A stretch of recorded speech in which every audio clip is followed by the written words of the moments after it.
I know the man that was locked in the barn with him all them hours that morning, I'm confident he knows more than he let on to know.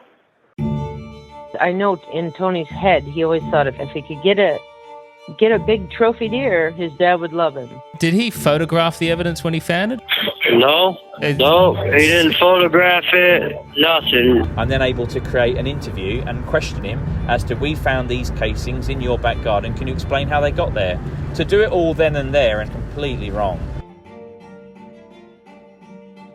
Hello, and welcome back to 1 Minute Remaining. My name is Jack Lawrence, the host and creator of this show. This is part 3 of my chat with Anthony Duke, the man serving a life sentence without the possibility of parole for murder, a crime he has always maintained he's innocent of. Now, if you're yet to listen to the previous 2 episodes, it's time to hit that pause button, head on back and catch up. So in the previous episode, prior to us discussing Tony's case, we heard about the volatile institution in which Tony finds himself. He's mentioned to me in the past that he's had to hold his own and stand his ground on more than one occasion. So I asked him about that in a recent call. So you mentioned that, the last decade for you has been chaotic. Did you find yourself in confrontation when you first arrived? Yeah, quite a bit because, coming down life without the possibility of parole, it was hard to accept at first.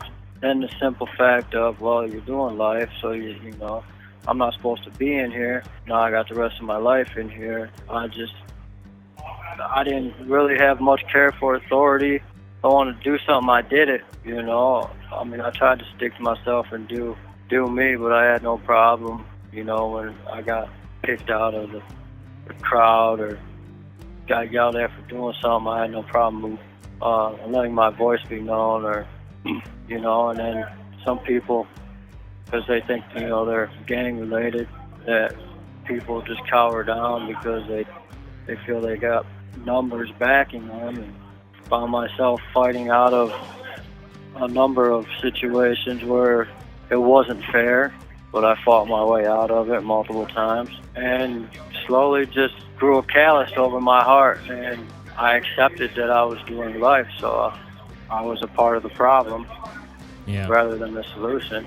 I guess, I don't know, somebody,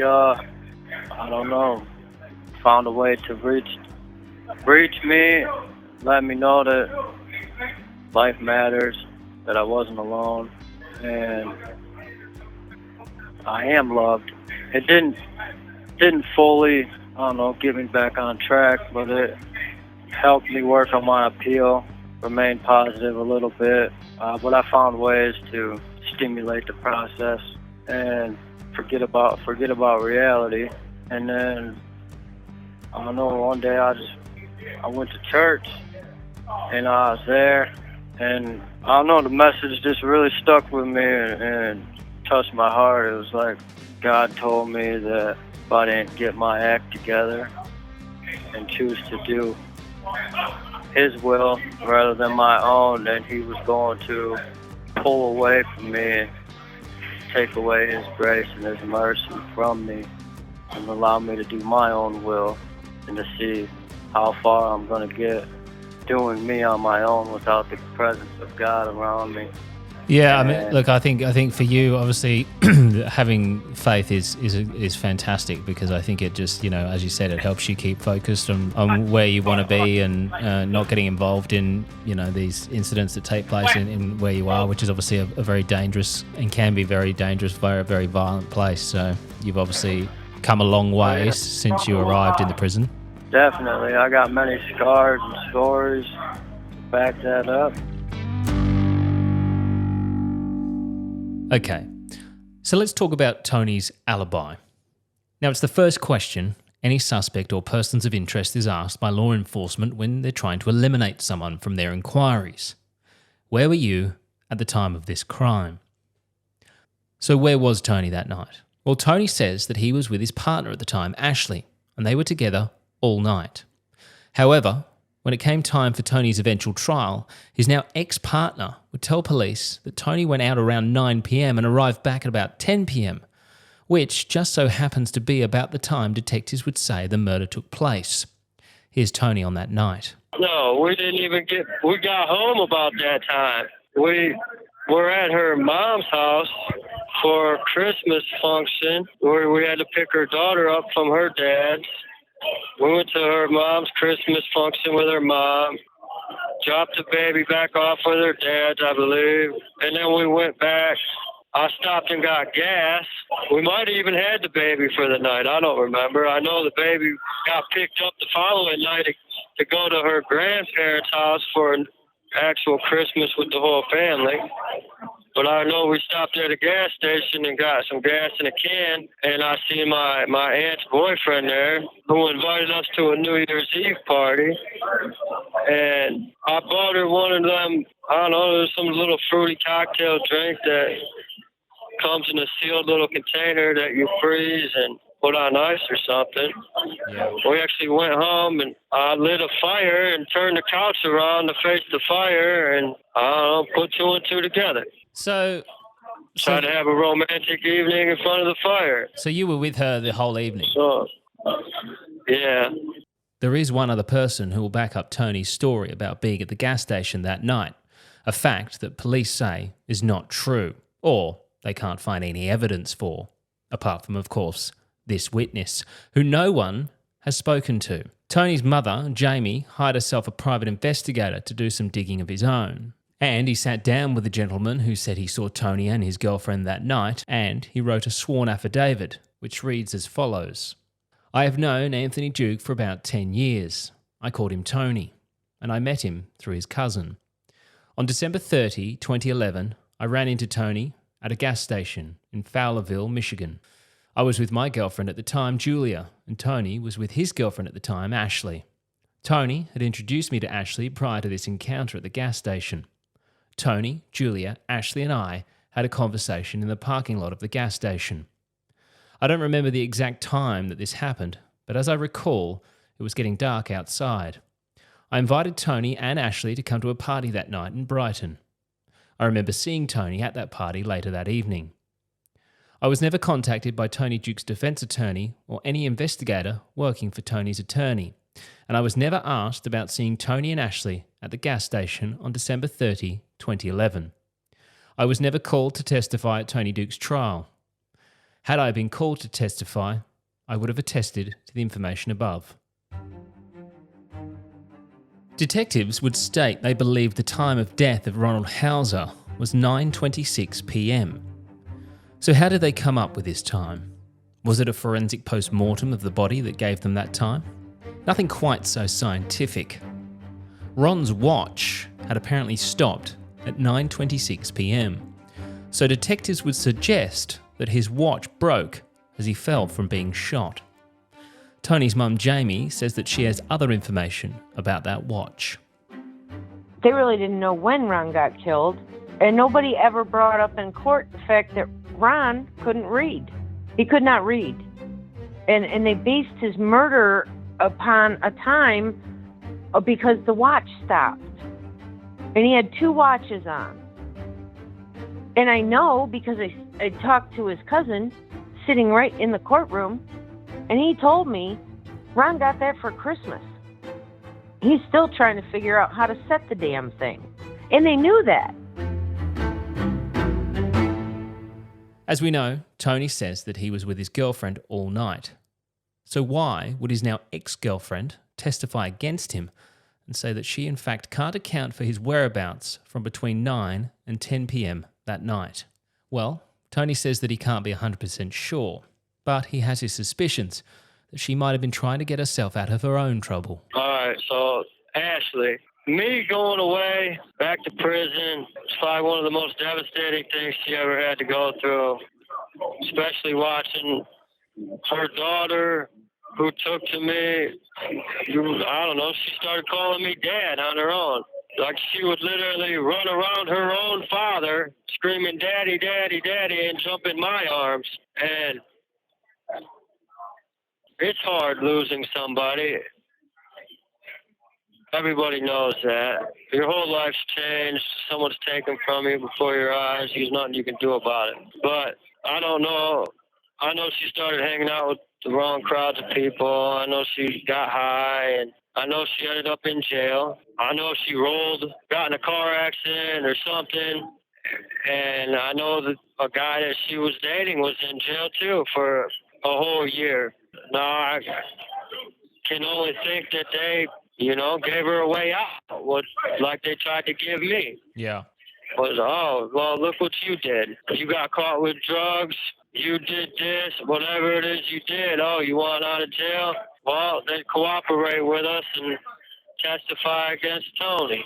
I'm out of this situation. Everybody that took the stand against me were my friends, my lover, my own family, and they were all people that would eat at my dinner table, that would get money if they needed gas money. They would get a car if they needed a car because theirs was getting fixed, or they needed some extra work. They would come plow snow or work at a landscape job. They're all family. And when they locked me up, it's kind of like they all turned against me for some reason. I know a couple of them went to the detectives talking about reward money because there was a $10,000 reward money for any information. So they're giving all this BS trying to get some reward money. And I don't know what would drive someone to, jail's a scary place. You're threatened to lose your kid. You're facing charges. I don't know what, don't get me wrong. I've thought about it plenty of nights to where I know I wouldn't be here right now if I would have just did what they wanted me to do, but I couldn't live with myself every day knowing that, I helped them put my father in prison, but I have no idea whether he was involved or not. So eventually, Tony was officially brought in for questioning. And it would appear that according to Tony, detectives did not suspect him for this crime, but in fact, his father. They told me they thought my dad set me up. They thought your dad set you up? Yeah, it was March 30th, 2012 when they first got me. They kept inclining to it, that I was covering for somebody, and I took another polygraph test at the Ann Arbor Police Department, which I was there from like 2 in the afternoon until 11 o'clock at night, hooked up to this polygraph machine, being questioned and arguing with these detectives. And the one detective, we actually almost got in a physical altercation because he kept telling me I was going down for this, that I'm involved, and if I'm not, he don't care. He's putting it off on me, that I got the record for it. It doesn't matter. What he says goes. There's no audio for this interview. There's video of the interrogation, but there's no audio. The polygraph came back as inconclusive, so in their sight, that's a failure. However, when I'm hooked up to a machine and you're basically having a verbal war with me before and after the actual polygraph interrogation, of course there's going to be a spike in readings. Now, I just want to jump in here quickly. We will discuss further the situation regarding these polygraph tests, as they would become a feature later on in the case. But back to Tony's father and the police. I didn't even know that they had my dad in custody that night. They had him in custody. And so did they take him into custody later because on, of the sabots that they said that they found at his place? I don't know. I'm not sure. I didn't know any of it. I didn't even know they had him in custody until my trial. I wasn't even aware that they had arrested him until my trial began. So they've arrested him in relation to this murder as well. Did they arrest him as like an accessory, like as in he'd helped? Oh, they arrested him for it. And they thought that they was trying to get me to admit to something. The night before that, my dad came to me asking about my guns and the gun that I had when I was hunting, that he wanted them so that he could hand them over to the police and clear me of any wrongdoing. Yeah. I said, I've already taken a polygraph test. I'm clear. What do you mean? I didn't do nothing. He's like, well, they know that you had guns. I said, well, how would they know that they had guns? And then he tried to say Rachel and Nick told them, which Rachel and Nick was a friend or some friends of mine at this time, and not really at this time, but before. And I would bow hunt with Nick. I never hunted with a gun around Nick. We didn't hang out at this time. So I knew he was lying to me. Later on, the detectives told me that he put a piece of paper in front of me and said, sign this, tell me, do what we want you to do, testify against your dad, I'll let you go right now. I said, testify against my dad for what? He said, murdering Ron and setting you up to take the fall. You're a perfect fall guy. You're a felon. You're on parole. You've been to prison. You have a history of not wanting to work with us, meaning their sheriff's department, because that receiving and concealing stolen property case they charged me with because I wouldn't tell them who I got a stolen snowmobile from. There was several people that was in their office telling them who it was, and they needed it to come from me, and I wouldn't do it. They begged and pleaded with me and said, you really want to get charged with something someone else did? You da-da-da-da. So they charged me with that. So I guess in their eyes I'm uncooperative. But he blatantly told me, testify, help them, and I could go, and I couldn't find it in my heart to believe that my dad would set me up. Obviously, I need to state that no wrongdoing was ever found against Tony's father as far as I know. Tony was the only one who was charged, tried and convicted of this crime. Obviously, this is Tony's account of things. So when he says that his father was the detective's first suspect, this of course blew my mind. And I wanted to try and get this verified from the source. The source that is the Livingston County Sheriff's Office. Good afternoon, Livingston County Sheriff's Office. How may I help you? Yeah, hi. My name's Jack Lawrence. I'm a journalist from Australia. I'm doing a story in regards to an inmate who's incarcerated now. I think the investigation was done by your office. I was hoping to speak with Michael Murphy. I'll have to transfer you to his assistant. Hold on. Thank you very much. You've reached with the Livingston County Sheriff's Office. Please leave a message. I will return your call as soon as possible. Thank you. Yes, hi, my name's Jack Lawrence. Now, at the time of Tony's arrest and trial, Mr. Michael Murphy was Under-Sheriff of Livingston County and said in a comment to reporters that Tony was simply grasping at straws, especially when he was trying to place blame on some of the detectives, and that any of these claims that he made were completely baseless. So far, I've been unable to sit down with Mr. Murphy for a response, but I will continue to try and contact him so that we can get some answers on some of the things Tony has been telling me. 170. Thank you. So we're going to take a quick break, but when we come back, there's a few odd things surrounding the finding of Ron's body that we need to discuss. Because, I mean, a dead man's not going to get in trouble with the police for having marijuana. No.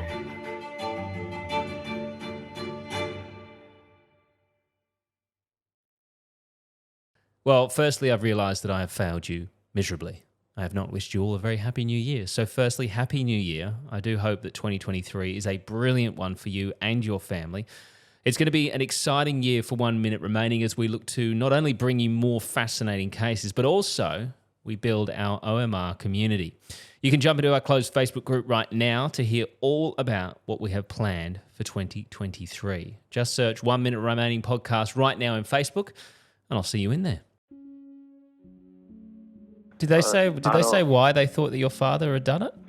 They just said that he's got a family business, that my sister and my little brother and even my stepmom, they all work. I don't work for them or with them. Why would I be doing my own thing if there wasn't a division amongst the family? That they heard my sister wishing that I was back in prison. They know of my stepmom not claiming me as a stepson or a part of the family. And they said that all they can see is that I'm a threat to their business, that I'm out on parole, I'm doing good, I got my own stuff, I don't need them, and that whatever they did or whatever happened, I would be an easy fall guy. So they're suggesting that your father killed this guy to set you up to get you back in prison. Yeah. Wow. And I told them to shove it up their ass. I said I would never testify against my dad, even if I knew that to be true, which I don't believe that to be true. I mean, we've been through a lot, and sure, we don't talk, and we have disagreements and have had our own spouse. But I personally couldn't see that would set me up or allow somebody to set me up. I can't fathom why he would do that. Did your father have a criminal history? I don't know. When he was a teenager, he did something, But he wasn't like some sort of since. career criminal or anything? No. Seems a bit drastic that he would kill someone just to set you up. Yeah, I don't want to believe it. I don't. Now, if somebody that he knows or something around, maybe, I have no idea. I know the man that was locked in the barn with him all them hours that morning. I'm confident he knows more than he let on to know. So we need to discuss more about Tony's stepfather and this man that has been reportedly locked in a barn with him. I spoke with Tony's mum regarding her ex, who she believes lied on the stand at Tony's trial. He said he'd never been in Ron's house, and that's a lie. He'd mowed his lawn for 10 years, raced it at Ron's racetrack. He used to crash derby cars at his racetrack every Saturday. I know, I've been over there. I know who's been in his house. And he lied about that. He lied about a lot of things, but I've known him since he was 14 years old, and every time that he would commit a crime, he would be buddy and buddy with the police and always, pin it on someone else. Tony told me that his dad and another bloke were locked in a barn or something for some time. The very next day after the murder, Tony went over to his dad's house.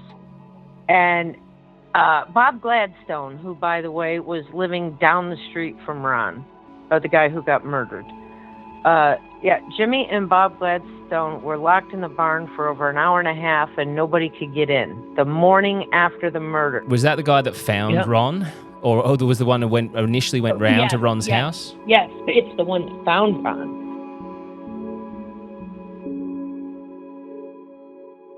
Now again, I must be clear here. Obviously, Tony was the only one charged, tried and found guilty of this crime. No wrongdoing at this stage has ever been found against anyone else for this murder. But let's focus on this situation regarding the barn, Tony's father, and a man by the name of Bob Gladstone. Bob was in fact one of the men that would eventually find Ron dead at his home, which is another bizarre situation itself, which we'll discuss in a moment. But here's Tony talking about his father and Bob. Well, they were locked in the barn for quite some time, and it was really stressed about how the detectives found a bag of marijuana in the weeds outside of Ron's house with blood on it, and that it was believed that my father gave him that bag of weed. And the way Robert Gladstone testified at the preliminary exam, it seemed like he put too much into it, too much thought and preparation, because for him to have been a friend of Ron's for 20-some years, the way he spoke in the preliminary, when he said Ron was anal about his yard and everything. And somebody else testified in the same manner. They said the same thing, which I think it was my dad. And then at trial, it was different. But Robert Gladstone was the first one supposedly to have went to Ron's house with instructions from his girlfriend to go see if he was all right, because he hadn't showed up to a New Year's Eve party. Yeah. And for someone who has known somebody for so many years and is one of only a few people that are allowed to go in Ron's house, he said that he'd come around the basement and seen a broken window, stopped in his tracks, was scared, backtracked out of there, and then proceeded to call Ron's cell phone and house phone and leave a message stating, "Hey, buddy, your window's broke. I know you're a private person, la-di-da-da, you don't want the police involved, and I can't call the police.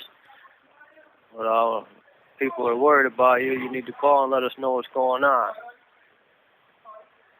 Then he goes back to the party, gets Ron's brother, comes back to Ron's house, and then walks 10 feet farther and sees in the window that Ron's dead, laying on the floor in a lake of blood.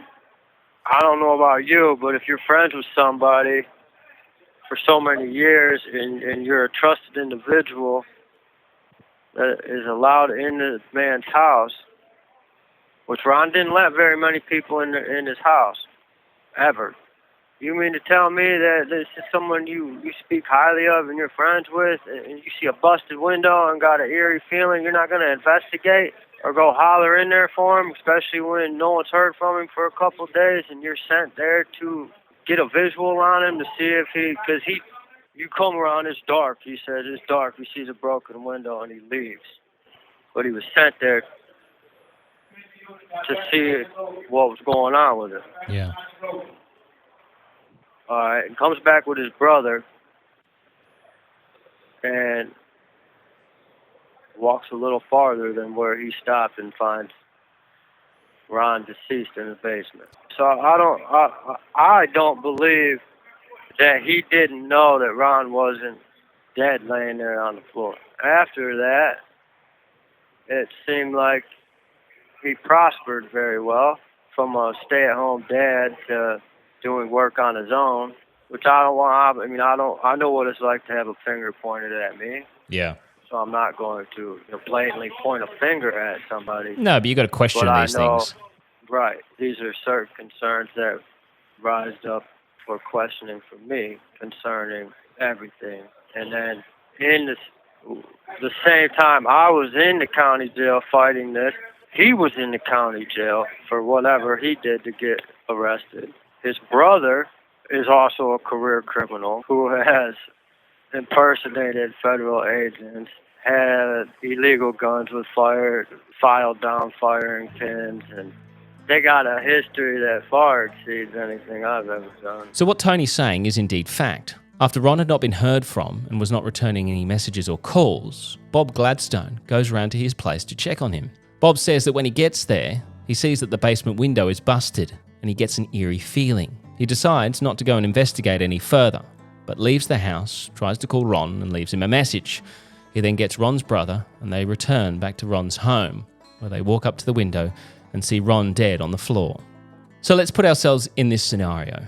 You get a call about a good friend who's not returning messages or calls and people are worried about him. You live nearby, so you go round to check on them. When you get to the house, you see a broken window. What would you do? Would you walk up to that broken window, have a look in and see if you can see anything? Would you maybe call out and see if anyone responded to you?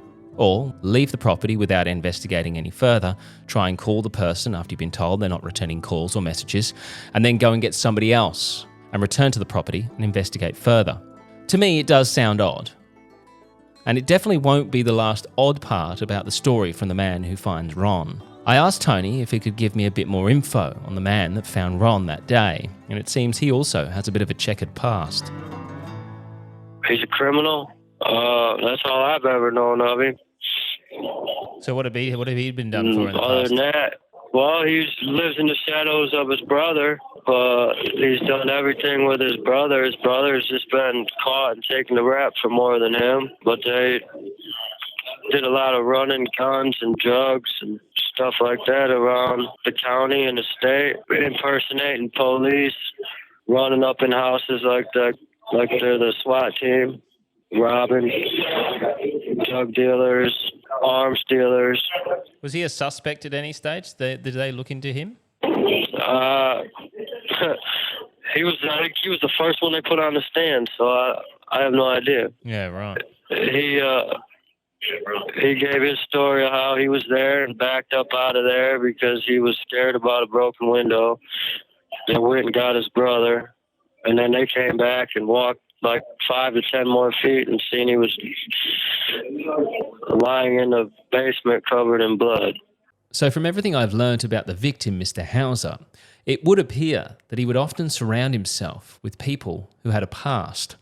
In fact, this is something I spoke to journalist Lisa Roos-Church about, the lady who wrote about the case during the trial. He says that he was good mates with this guy that was killed and they would hang out a lot. In fact, he did work for this guy. But he also says that this man worked with a lot of people that had, should we say, I don't want to say shady backgrounds, but they all seem to have a past. That is accurate. From what I understand from the people who knew him, he was known as someone who would give those with troubles a second chance. Yeah. And I believe Mr. Duke was one of those people. So as I mentioned, there was something else that was odd about the way in which Mr. Gladstone handled the finding of Ron Hauser. When the police attended the scene of the murder, detectives would find a bag of marijuana in the bushes outside of Ron's house.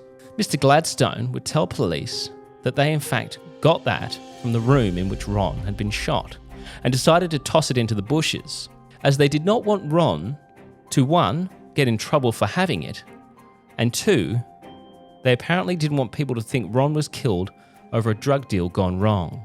Tony and I spoke about this. Didn't want him to get in trouble and for people to think that he was killed over a drug deal gone bad. But why wouldn't they want people to think that? I don't know, but I could speculate that they know more than what they let on to be. Because, I mean, a dead man's not going to get in trouble with the police for having marijuana. No. So to throw the weed away because you're worried about him getting in trouble is a very odd thing to do. Very. And then to say that you didn't want people to think that he got killed over a drug deal. It's like, well, but why not? I mean, this is a murder scene. We need to find out why this man was killed. Right. He was killed, regardless of what it was over. Exactly. He's killed. But for you to just jump, for someone to just automatically jump to, I don't want people to think that he was killed over a drug deal. Why would you come up with that? But to me, for them to say something like that means that they know that he was involved in something else. Why else would you say something like that, especially over a bag of weed? Because essentially that's tampering with evidence, that's tampering with a crime scene. They shouldn't have touched anything. Exactly. It was the crime scene was tampered with from the very beginning.